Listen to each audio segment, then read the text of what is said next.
Blessed are those who hunger and thirst for justice, for they will be filled. John 8, verse 3 to 11.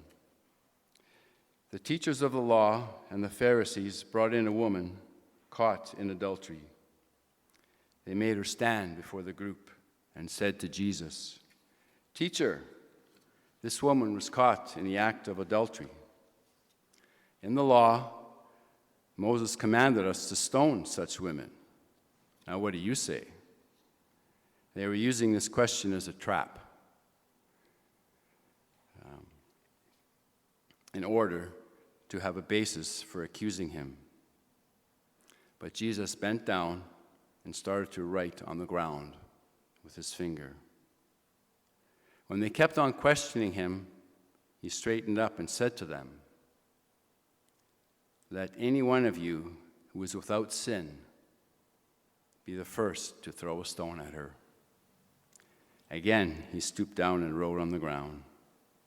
At this time, those who heard began to go away one at a time, the older ones first, until only Jesus was left with the woman standing there.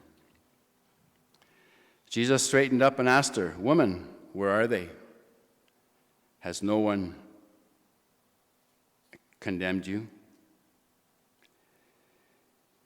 And "No one, sir," she said. "Then neither do I condemn you," Jesus declared. "Go now and leave your life of sin." And Psalm 85:10 reads, "Love and faithfulness meet together. Justice and peace kiss each other." This is the word of the Lord.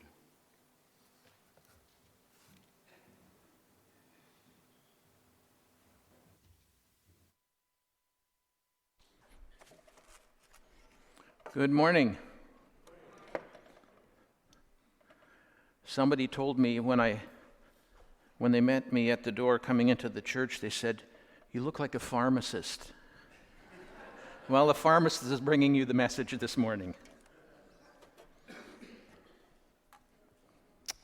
You know, I'm the kind of person who enjoys cooking, and a few weeks ago, I had a real hankering, a real longing for ribs. You know, the kind you get at like Tony Roma's, you know, with lots of barbecue sauce, and the meat kind of falls off the bone, and I was just so excited, and I thought, okay, so I cooked up these ribs, and I made a bunch of other stuff, and it was so satisfying to eat ribs. I hadn't had them for a long time. It was so good. The last couple of weeks, Paul has been preaching from the Beatitudes, and we've gone to the first three. And I'm going to have to keep looking back at the slide thing here, but just bear with me. Okay, it's working. So we've looked at the first three, those who are poor in spirit, those who mourn, and those who are meek. And so these first three talk a lot about sort of our inside, what things are like, what our spiritual state is like on the inside. And so Jesus now goes on to the fourth beatitude, which Jake just read this morning. And the fourth one is about hungering and thirsting for justice. I mean, sometimes it's translated righteousness, but we're going to be using the word justice this morning. And it says, "For they shall be satisfied." So in this fourth beatitude, Jesus shifts from sort of the internal state of the person, what things are like in their spirit, and is now focusing on this fourth beatitude is focusing on how things should change, how we can actively look at change, some kind of transformation. And so, like I said, the fourth beatitude is this one: those who hunger and thirst for righteousness or justice will be satisfied, or sometimes it's translated will be filled. Now, in Greek, you have this word, and like I said, it has these kind of two meanings to it. Sometimes it talks about like personal righteousness. So hunger and thirsting for being righteous.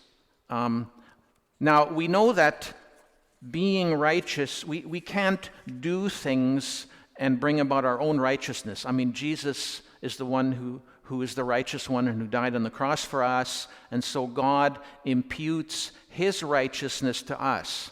But longing, thirsting for righteousness, you can think of it as God makes us righteous, and then we say to God, Lord, because you love me and because I love you, how do you want me to live? How do you want me to do the right thing? I want to do the right thing because I love you. I want to do the righteous thing, to do the just thing because I love you. And so that's kind of more about what personal righteousness means. We can have a deep desire to act justly and do the right thing towards others and toward our world. And so the prophet Micah, he says this: what does the Lord require of you? To act justly and to love mercy and to walk humbly with your God. So if everyone acted this way, if everyone was just and acted righteously, we would have a society that's just. We would have very little injustice in our society if everyone behaved this way. And so hungering and thirsting for justice is all about wanting to see justice done everywhere. I mean, we know there's all kinds of evil systems in the world. There are dictators, there are people doing wrong things, and a lot of people suffer because of that. And so we long for justice. And when it comes to giving examples of injustice, I mean, I don't have to tell you. You just have to turn on the news every night and you'll see, people in demonstrations over what's happening in Gaza, the war in Ukraine, bullying online, all kinds of unjust things that are happening in the world. And so even in Manitoba here, we have this issue of murdered and missing Indigenous women and girls and Two-Spirit people. I mean, this is a real injustice issue, and this is telling us, even in Manitoba here, there's a cry, there's a longing for justice. When it comes to justice, there's actually two kinds of justice. One is what's known as retributive justice, where most of the focus is about punishment. The person commits the crime, and you punish the offender, and the person needs to suffer for their actions. So punishment isn't just a consequence of someone doing something wrong. It's actually, the thinking is, it's actually that if we punish, then that crime or that wrong thing won't happen again in the future. Restorative justice is different. There's some of an emphasis on punishment, but restorative justice is more about restoration, more about bringing healing and bringing hope, and it emphasizes this idea of dialogue and communication between the victim and the offender. And hopefully, because there's this restoration, there's some kind of healing going on, then things will be made right in the future.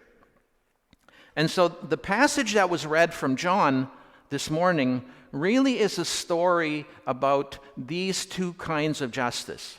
If you think about this woman who's brought to Jesus, and there's all kinds of scribes and teachers of the law looking on, they bring her to Jesus, And what they want is they want for this woman to be punished. So they want retributive justice.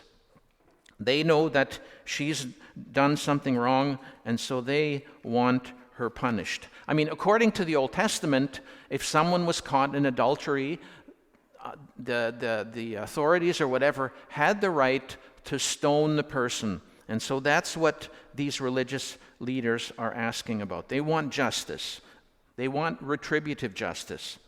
And retributive justice is kind of the way our world works. For example, we see it all over Hollywood. If you watch movies and on the TV and whatever, and the plot sort of goes something like this. You have something unjust happening, maybe some leader is doing something wrong, some people are suffering, whatever, and then along comes this hero, or quote hero, and this person steps in. It could be, maybe you've seen these characters before in movies, and I don't know about you, but I know for me, when I see a movie and I see the quote good guy giving it to the bad guy, I go, yeah, get him, you know? Like we all have this thing inside of us. We want justice, and we see this kind of thing. Yeah, this person is giving the other guy what he deserves. And so that's how our world works, is retributive justice. And if you think about it, in many parts of the world, like where they have an honor-shame culture, sometimes, for example, maybe you've heard of stories where a child or a woman or something in a family, she brings disgrace to the family or dishonors the family, and then in that honor-shame culture, the father or some male has the right to revenge and to bring back honor to the family, and so has the right to literally to kill this person, and so they call it an honor killing. Maybe you've heard that term before. So it's revenge punishment that they feel needs to be carried out. In our Western culture, our Western culture is not really an honor-shame culture. It's more of a sin-guilt culture. We also, like I said, there's retributive justice happening in our culture, but very rarely, very occasionally, do you have cases where they'll use restorative justice to bring about justice, where the criminal and the offender actually come together. And actually, Mennonites were one of the first groups in North America to introduce this idea of restorative justice, and they use it now a lot in the criminal justice system, in the prison system, and more people around the world are learning about this. A lot of the Mennonite mission workers who are working overseas, like for example in Korea or the Philippines or something, they're actually introducing this idea of restorative justice. I know there's a Korean couple right now working in Korea. They were our co-workers when we were still living in China, and so they are working in Korea with this idea of restorative justice. In the court system, they've introduced it into the school system. Teachers can use restorative justice for discipline purposes and different kinds of things. And so restorative justice is something that really is what God desires. Retributive justice, sometimes when we're wronged, maybe I'll just speak for myself, but when I'm wronged, I want to punish the other person that's wronged me, or I want to get back at them, or I want to, often I use this phrase, get my pound of flesh, like from, was it Shylock in one of those Shakespeare stories, wanting the pound of flesh. And so, like I said, the natural inclination in our world is this idea of retributive justice, this idea of revenge. I mean, we see it happening everywhere. I mean, that's what's happening right now in the Middle East. Israel goes out and does something in Iran, and Iran has to come back with something to Israel. So it's very much this tit for tat, an eye for an eye, and a tooth for a tooth. But like Romans says, retributive justice is not for us. This is for God, this kind of revenge justice. And so we need to focus on restorative justice. This past week, Toby and I went to one of the Mennonite churches here in Winnipeg, and we listened to one of the leaders of the Mennonite church in Ethiopia, the Meserete Christos church. And he talked very much about how in Ethiopian culture, they have a lot of songs in their culture that they sing, and those songs are all about lifting up the hero. The hero takes the revenge, and the hero does this and does that, and uses force and brings about justice in that way. And this leader of the church said one of the big emphases in when they talk about Jesus in Ethiopia to others is to talk about Jesus as the Prince of Peace. And so he says, we're trying to introduce a culture of peace into our society, and the church is working at that.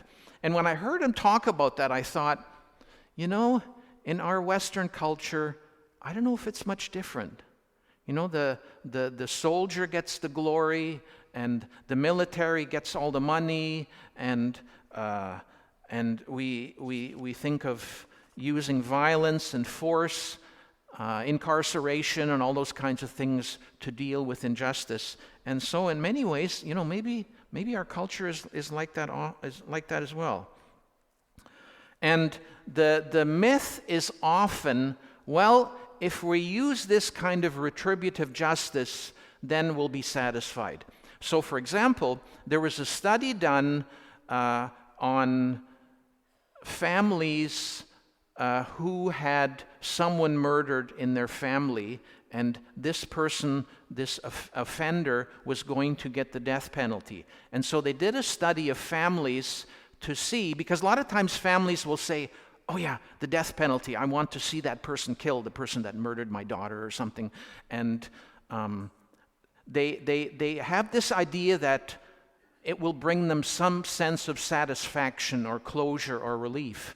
And so they did this study of, I don't know how many hundreds of families, and they found out that actually the death penalty, when a family sees this perpetrator receive the death penalty, it doesn't really bring them any satisfaction, or it doesn't really bring them much closure.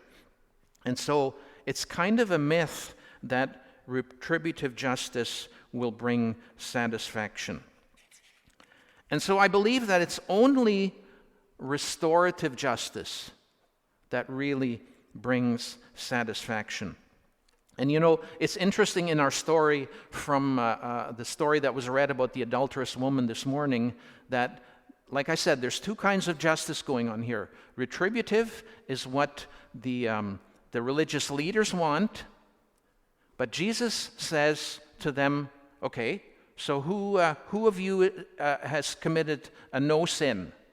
And then they all don't know what to say. They all know that they're guilty. And so the story says they all leave. And then what does Jesus say to the woman?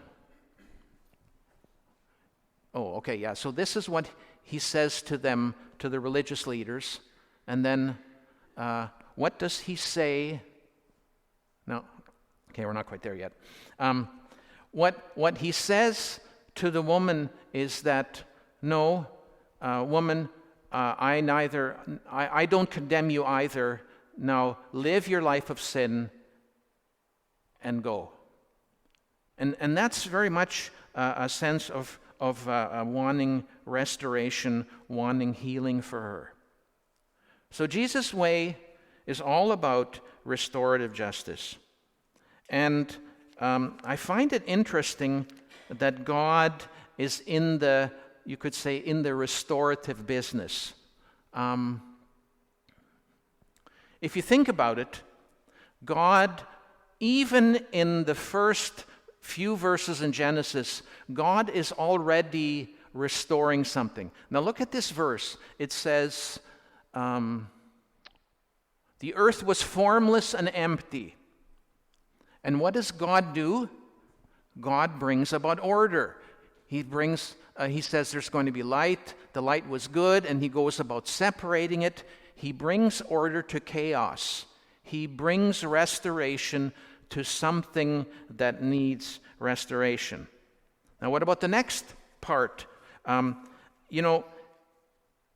Bible, the arc of history, as the Bible talks about the whole history of humankind, the arc of history is all about God doing restoration at different points. So this is the first one. And then we have this one. In the garden, after Adam and Eve have sinned, then what does God say to the serpent? He's talking to the serpent here, and he says, he will crush your head. So he is foreshadowing Jesus. Jesus will destroy the enemy, and you will strike his heel. Okay, you being the serpent, you being Satan, and Satan will strike his heel. So in other words, the crucifixion. But basically, this is another story about sin has come into the world, and God says, no, I'm going to restore the situation to the way it was in the beginning. And then, at the end of time, in the book of Isaiah, when God says, I finally will restore everything, all the shalom that originally was in the beginning before sin, I'm going to restore it to the way it originally was. And so this is Isaiah talking about when God's kingdom comes in all of its fullness, this is what it's going to be like. It's going to be shalom. Neither harm nor they will neither harm nor destroy on all my holy mountain, for the earth will be filled with the knowledge of the Lord as the water covers the sea. Sorry, I have the wrong verse there, the wrong quote. I mean, it's not actually from Genesis. But what it's saying is that, like this one in Revelation, he will wipe every tear from their eyes. There will be no more death or mourning or crying or pain, for the old order of things has passed away. So this is God doing restoration again. God's going to make it at the very end of time the way he always wanted it to be, the way it was right from the beginning. So God is in the restoration business. And so I believe that God wants us to think more about restorative justice as well. So we hunger and thirst for justice. Hungering and thirsting for justice makes us, in a sense, homesick for this kind of... Wouldn't it be wonderful if our world was like this? No pain or no suffering or no death. This is what we're hoping for. This is the restoration that God says, I'm going to do this. At the end of time, it's going to be like this. And so God always wants to use restorative justice in our world. And when restorative justice happens, it will be very satisfying. At Douglas here, we've had a long history of sponsoring refugees to come to Canada. And it's been wonderful to see them come to begin their new lives here, to make friendships with them and to learn together with them. It's been very satisfying. I think of Wajdi and Amjad and how they've been a blessing to the church. I think of Maysun, who worked with so many refugees at MCC and other places. I think of Noor, who started his own company and hired all kinds of newcomers who came to Canada. He employed them all. And I think about you remember the big Syrian meal that we had in the auditorium, and the big long tables of food. Wasn't that wonderful? I don't know how many of you came. And I think about all of the things that we've collected for refugees, TVs and bedroom sets and kitchen stuff, and building personal relationships with these people. It's been really, really satisfying. It's been really wonderful. It's given us joy. And it's, in a sense, also drawn us closer together to each other in working for justice. I mean, we've really seen cooperation. We've really been blessed to see how God has been at work. And so Dietrich Bonhoeffer, who was a German theologian who was one of the resistors of Hitler, has said this: justice flows from the very character of God.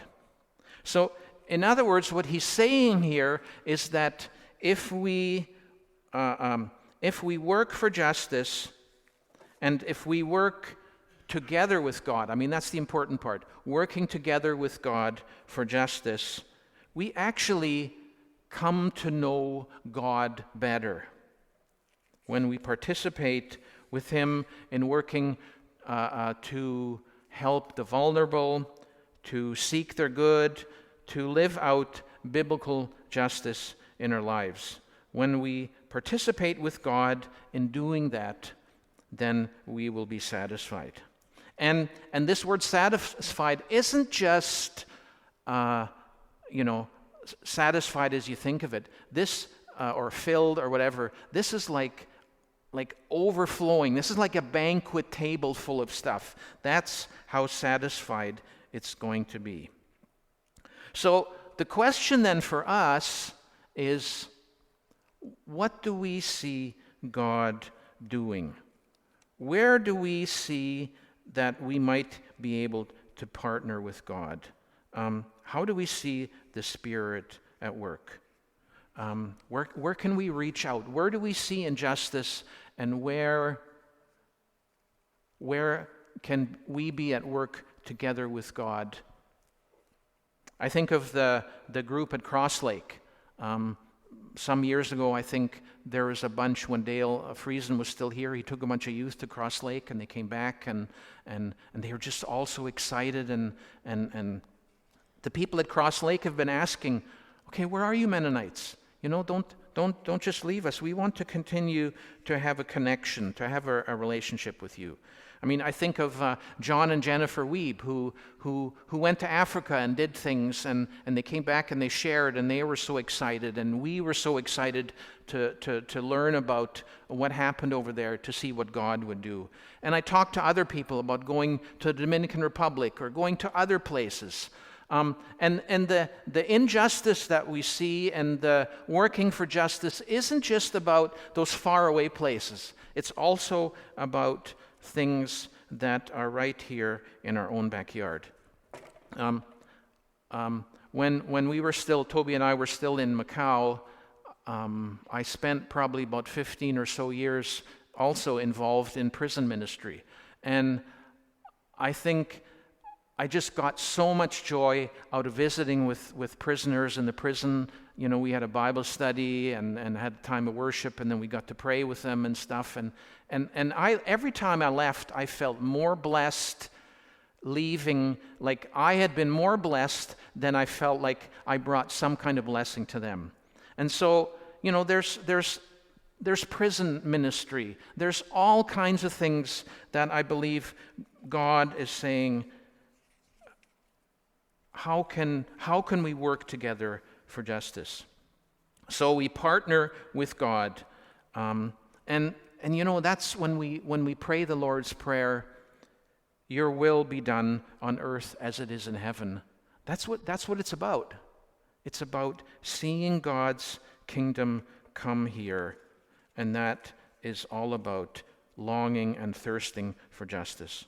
So again, the question is, where do we see ourselves being involved in that? using restorative justice to help others to see lives change and to experience the blessings that come with it, the blessings of more faith in God and the blessings of joy.